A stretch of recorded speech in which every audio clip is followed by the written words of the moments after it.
Arsenal are one of a number of clubs said to be keeping a close eye on MATHYS TEL's situation. The Bayern attacker has been linked with Arsenal, Manchester United, Chelsea, Tottenham, and Aston Villa. So what's all the fuss about? Well, we're going to fill you in. Welcome back to the Scouting Report on the Chronicles of a Gooner podcast. But first, a quick message from our partner. This video is brought to you by Stocks FC. Stocks FC is the football stock market where you can buy stocks in your favorite players and earn cash rewards based on their real-life performances. To get you started, they're giving away 5 free stocks to every user that signs up this month, offering you the chance to familiarize yourself with the platform. Buy stocks in young players you fancy to prove themselves and watch their stocks rise, or invest in those you see as solid performers who will maintain their value. Earn weekly dividend payments every time your players score goals, make assists and play key passes. Your free loan stocks are eligible for payouts for a month, so why not give it a go? To claim your 5 free loan stocks and begin your journey, scan the QR code on the screen or click the link in the description. I'll be taking you along on my journey throughout our upcoming videos. Join me on the ride, Stocks FC.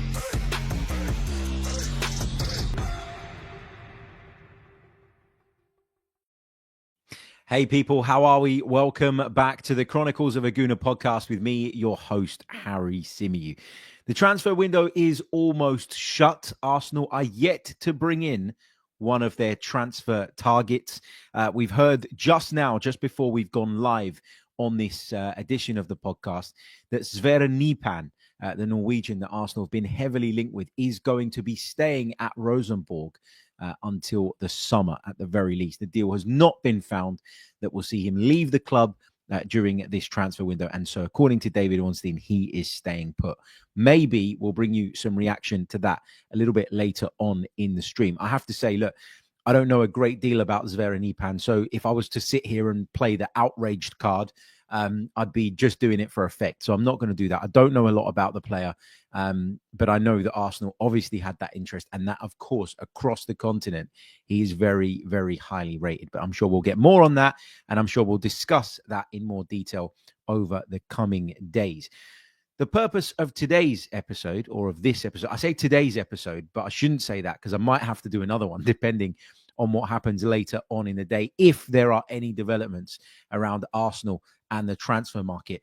But on this episode, we're going to focus on MATHYS TEL, the Bayern Munich attacker who, as I mentioned at the top there, is attracting interest from a number of Premier League clubs. Now, what we understand is that MATHYS TEL has told Bayern Munich that he wants out.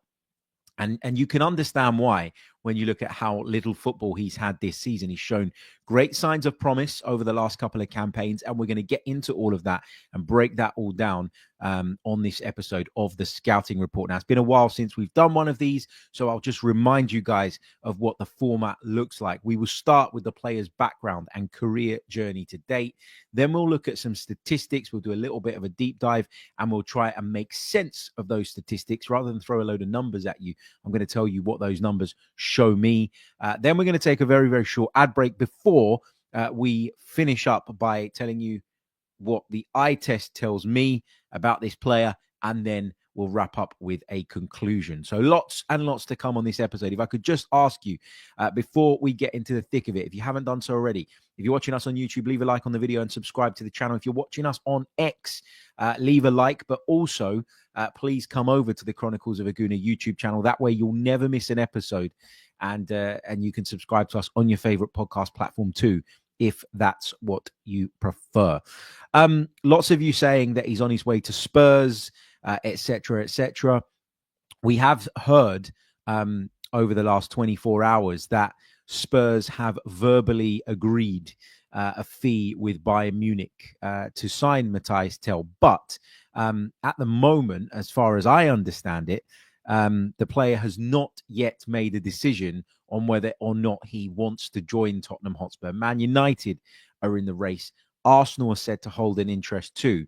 So MATHYS TEL, I think, is waiting to see all his options, and then he'll make the decision. I mean, I don't want to, I'm not here to troll Spurs, not today anyway, but you wouldn't pick Spurs over Arsenal, would you? You wouldn't pick Spurs over Chelsea right now.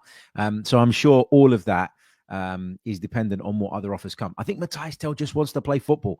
I think it's as simple as that. He's a talented player. He's shown real signs of promise in the past. And he probably feels like at Bayern Munich, the path is blocked. It's not easy for him to get into the side. That's why he's asked to leave. As far as I understand it, based on all the things I've read and the people I've spoken to, MATHYS TEL is not a bad apple. He's not a player that has an incredibly high opinion of himself to the point where the minute he's not playing, he's going to throw his toys out the pram. He has barely played football this season, which is unfair when you consider what a talent he is. Now, Bayern might not be able to facilitate the amount of football that he wants. I think that is probably the case, and that's why he wants to move on. So this is a case of a player who wants to take the next step in his career and feels hamstrung, if you like, by the situation he finds himself in at Bayern Munich. There's a lot of competition in that front line at Bayern Munich, and he is struggling at the moment to get into the team. That doesn't mean that he can't go elsewhere and flourish. So let's get into our scouting report then, and let's start with MATHYS TEL's background. Let's start with MATHYS TEL's career journey to date. I'm just going to share my screen for those of you that are watching us on YouTube. So we're talking MATHYS TEL currently plays his football at Bayern Munich. Contract at the club expires in 2029. He is 19 years of age, born in France as well, a French under-21 international with 8 caps and 3 goals to his name. But if you look at some of his statistics so far this season, in fact, forget the statistics, we'll come back to that in a minute. If you look at where he can play, he predominantly operates from the left wing.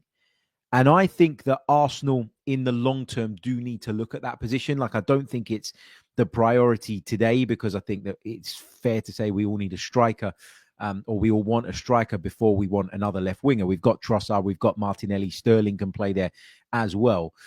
Not that he's pulled up any trees, but you get the point that I'm making. It feels like a striker is more so of a priority. According to Transfermarkt, MATHYS TEL can play through the middle and he can play from the right-hand side.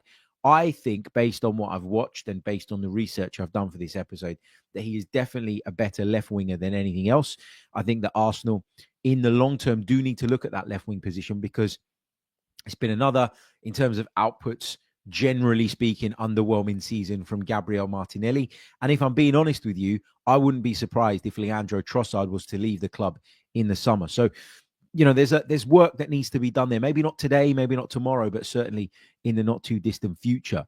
If you look at MATHYS TEL's market value over the course of the period from 2021 until now, where he obviously joined Bayern from Stade Rennais, his value really shot up around 2022, and then in June 2023 it shot up again massively by the end of the year to around about 50 million euros. And that's because he was scoring goals, he was coming off the bench, he was having a regular impact, and we'll get into the underlying metrics around all of that.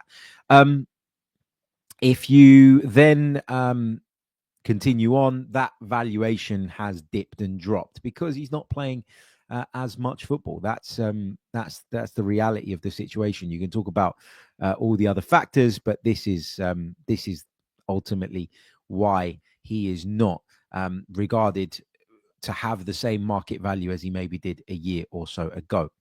If we look at, as I say, his career to date, obviously he started at Paris FC as a youngster, made a couple of moves along the way before ending up at Rennes in 2021, playing for their under-19s, then made the step up to the first team before joining Bayern for a fee of 20 million euros in July 2022. And if you think about, let's say that he does go to Tottenham, right? I'm not convinced necessarily at the time of recording this that that's going to happen.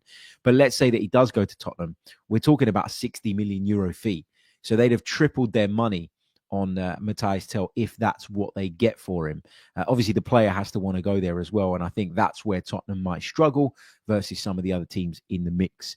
But that's his sort of career to date. His last contract extension at Bayern was in March 2024, and that was when his stock was really, really high. And I'm sure Bayern felt that he had a route into not only being a regular starter, but also nailing down that left wing position. Kingsley Coman's another player at the club. We've heard a lot about Kingsley Coman potentially leaving soon. So maybe that talk was fueled by MATHYS TEL coming through sort of as his understudy. But yeah, this is where he's at the moment. This is his situation currently at Bayern Munich. He's asked the club if he can leave because he wants to go and play football. Simple as that, really.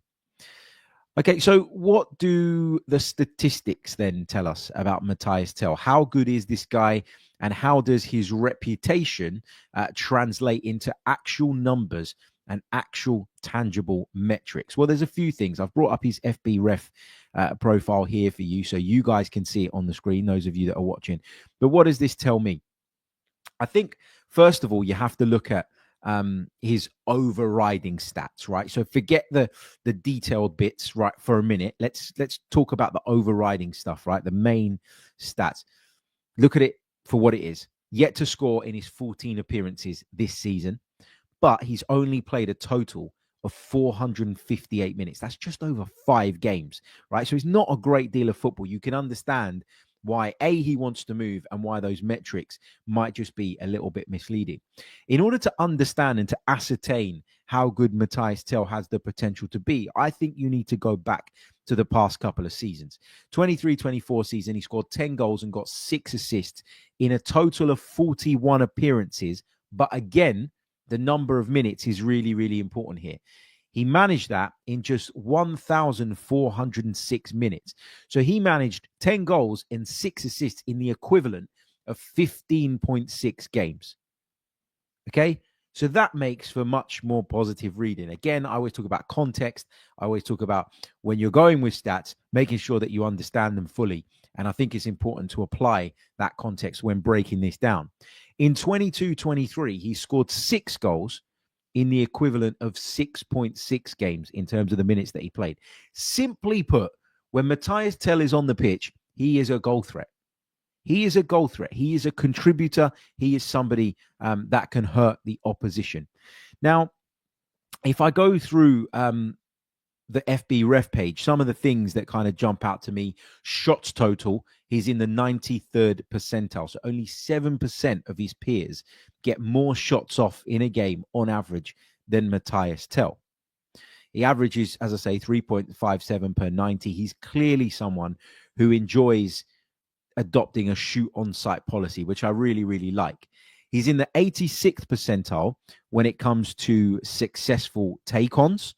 So he's a dribbler, which I really, really like, and I think is really, really important. He's in the 83rd percentile for progressive passes received, which means he often takes up the right positions to be found. And he's in the 86th percentile for assists. But another thing that caught my eye was that he's in the 86th percentile, also 86 being the common number here, for aerial duels won, which means if you need to, you can go over the top of a block to find him. And Arsenal need to do that quite often. It's why I think Kai Havertz is so highly regarded within the Arsenal camp, because he gives them something a little bit different. I think Bukayo Saka's pretty good in that sense as well. I haven't looked at the numbers to make that comparison, but you get the feeling that there's a confidence that Arsenal can go over the top and find Bukayo Saka as well, who's a lot stronger than I think people give him credit for. So he likes to shoot. That's what the stats tell us. He likes to dribble. He often takes up the right positions to receive progressive passes. He's a contributor in terms of assists as well as goals. But as I say, his aerial ability in terms of winning duels is pretty impressive too. Now, these statistics, these metrics, they are compared to positional peers in the men's Big Five leagues and the UEFA Champions League, as well as the UEFA Europa League, over the course of the last 365 days.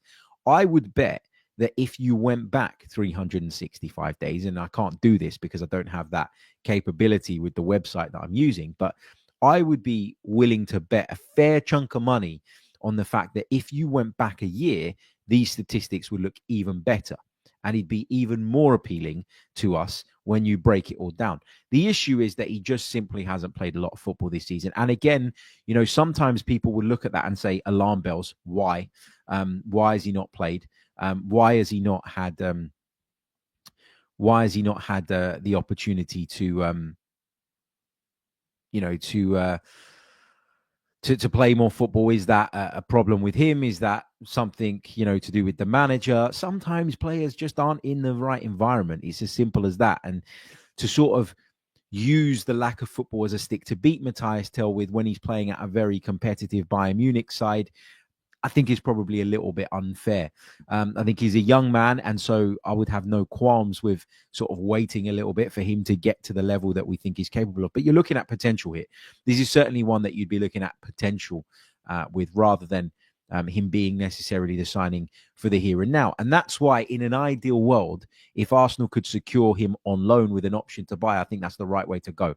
I would be a little bit reluctant to pay 60 million euros at this stage, but I think the potential is there. I think that's clear to see. And sometimes in football, you have to gamble, don't you? As per FB Ref, if you look at the players that he is statistically comparable to, this is the list that you get. Luis Diaz of Liverpool, Noni Madueke of Chelsea, Rafa Leao of Milan, Adama Traore at Fulham. This was the one that jumped out to me, though. Kvicha Kvaratskhelia, now, of course, of Paris Saint-Germain. Amad Diallo, Mason Greenwood, Danny Olmo, Leroy Sané, Karim Adeyemi. What this means is that when you look at the statistics, when you break it all down, when you really go through it with a fine-tooth comb, his characteristics are similar to those players that we've mentioned. It doesn't mean he's as good as Luis Diaz. It doesn't mean he's as good as Kvicha Kvaratskhelia, for instance. But these are players that he is, stats-wise, comparable to. Okay, so that's the statistical part out of the way. Let's talk a little bit about what the eye test tells me about MATHYS TEL.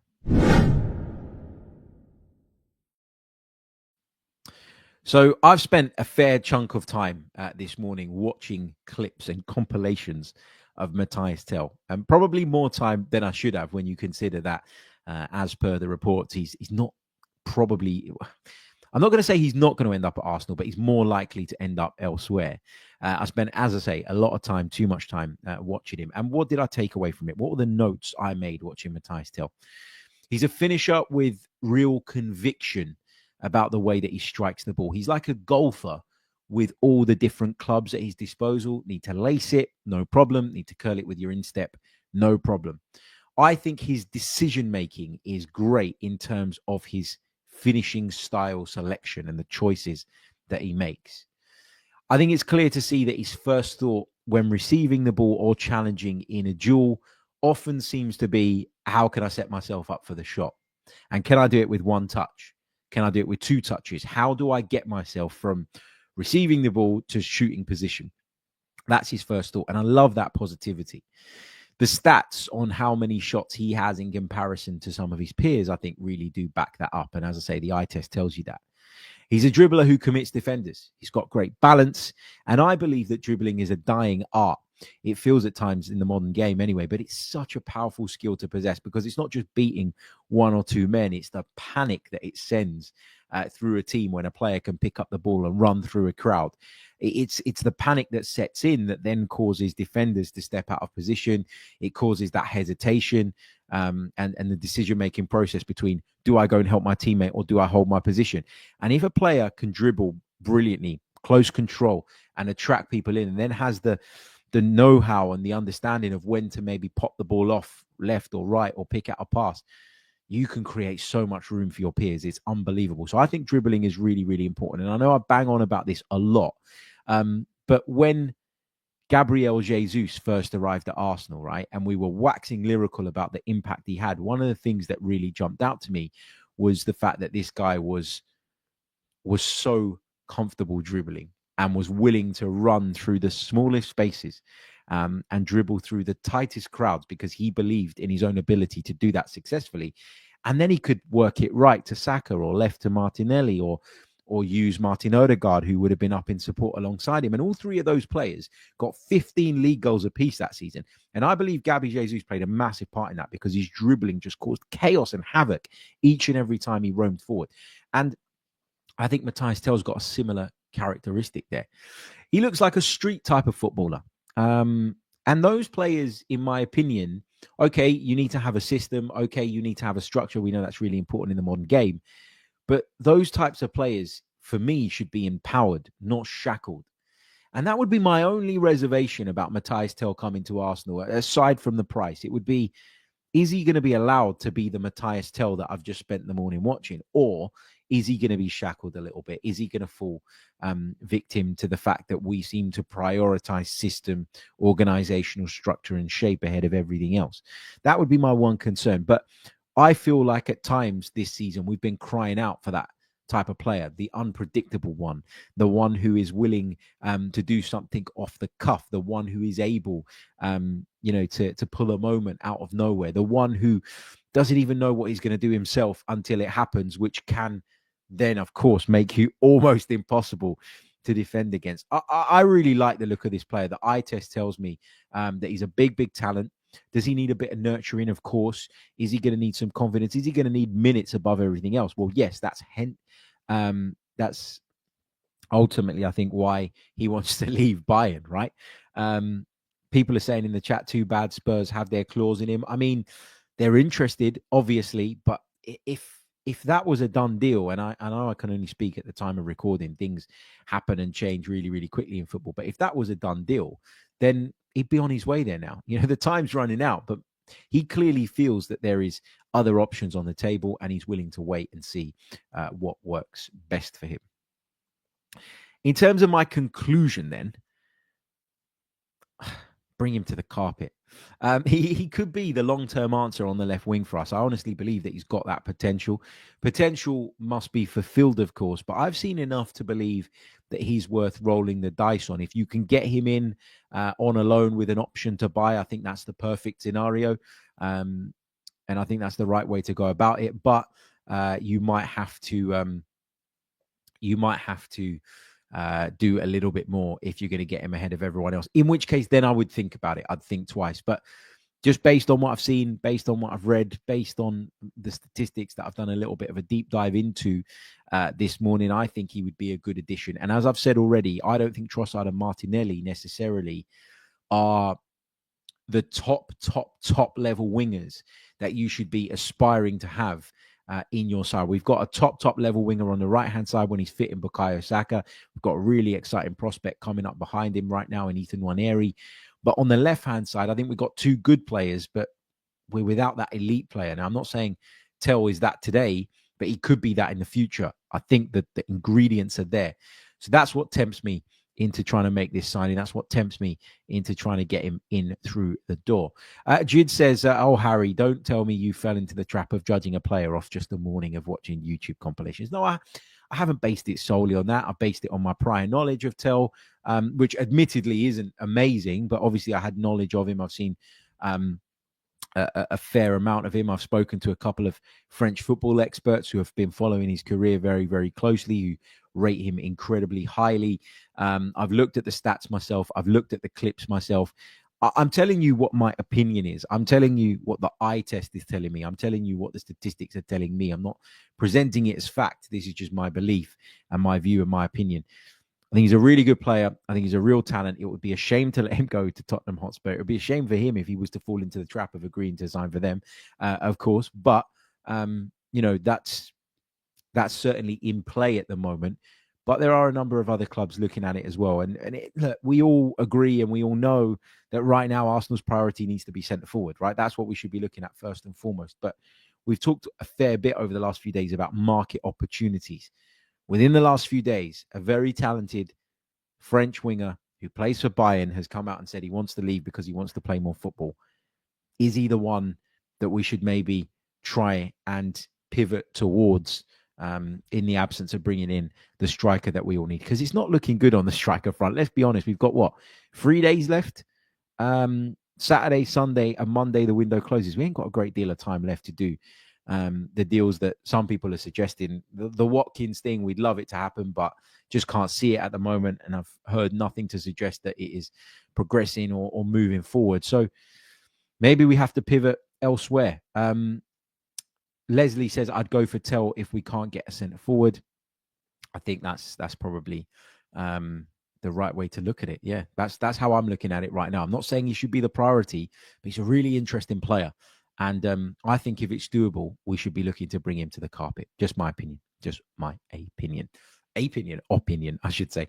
Right, the Champions League draw is coming up very, very soon, so I'm going to love you and leave you. But just before I go, I want to quickly remind you that this video is brought to you by the good people over at Stocks FC. If you scan the QR code in the bottom right-hand corner of the screen, you can claim your 5 free loan stocks that will get you on your way. You can buy and sell players based on their real-life performances. Their stocks will increase or decrease, and you stand to earn dividends on those players as well. It's great fun. I'm hooked at the moment. I'm really, really enjoying it. I do want to make it clear it's not a get-rich-quick scheme, and please don't play it if you can't afford to play it. But if you can and you fancy it, it is a really interesting pastime, and I find myself constantly checking the prices of my players. As I've told you guys before, I've adopted a slightly unorthodox approach where I've invested in players when I believe their stock is low, on the hope and under the expectation that they are going to get back on the right track, and I'll see those values increase and the dividends as well increase in turn, as well as the value of my portfolio. Check it out, Stocks FC. We thank them very, very much for their support of our videos. Go over there, check it out, claim your 5 free loan stocks now. QR code bottom right-hand corner of the screen, or you can click on the link in the description. Right, gonna love you and leave you. I will see you all very, very shortly. Until the next one, take care of yourselves and have a good day. Get MATHYS TEL to the carpet. Do it, Arsenal.